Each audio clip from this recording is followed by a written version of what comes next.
Un petit message comme ça en me réveillant ce matin.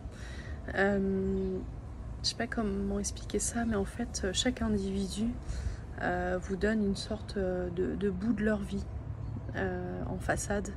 Que ça soit un CV, que ça soit un tweet, que ça soit un mail, que ça soit un message. Et en fait, ce bout d'eux-mêmes, quelque part, il reste qu'une partie d'eux-mêmes. Et en fait, on a tendance, je trouve, mais moi la première, hein, à juger très vite les individus, à juger l'orthographe, à juger l'expérience avec des dates et des chronologies, à juger des mails, des expressions. Mais en fait, on ne connaît pas l'histoire des gens. On ne connaît pas l'histoire des gens, on ne connaît pas à quel point ils ont souffert, à quel point, comment ils ont été éduqués. Des fautes d'orthographe, ça peut être de la dyslexie. Un parcours haché, ça peut être une situation familiale compliquée, une situation de pauvreté aussi.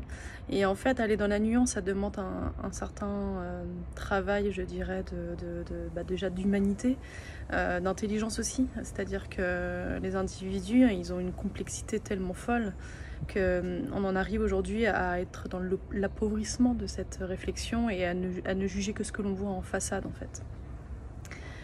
Ces bouts de façade, c'est rien quoi. Les gens en fait aujourd'hui ils ont le masque du sourire, ils vous montrent le meilleur d'eux-mêmes et puis c'est finalement quand on est dans une démarche de compréhension de l'autre et de partage d'expériences et de douleurs qu'on se rend compte en fait que eux aussi ils ont vécu des fois des choses terribles qu'ils ont gardées dans un coin de leur tête et que socialement parlant ils ne montrent que la meilleure façade d'eux-mêmes en fait. Voilà, donc tout ça pour dire quoi? Pour dire que certes c'est plus fort que nous, on a besoin de juger, on a besoin toujours d'avoir un avis sur ce qu'on voit, ce qu'on entend. Encore une fois je fais partie de ces gens-là, mais c'est important aussi vraiment de comprendre l'individu et les individus dans leurs histoires, dans ce qu'ils ont vécu, dans ce qu'ils ont pu subir dans leur quotidien.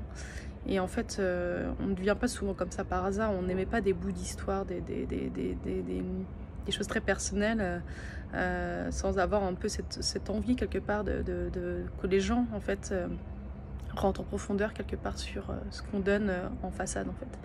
Et c'est une invitation, vous voyez, de partager des choses très personnelles, c'est une invitation.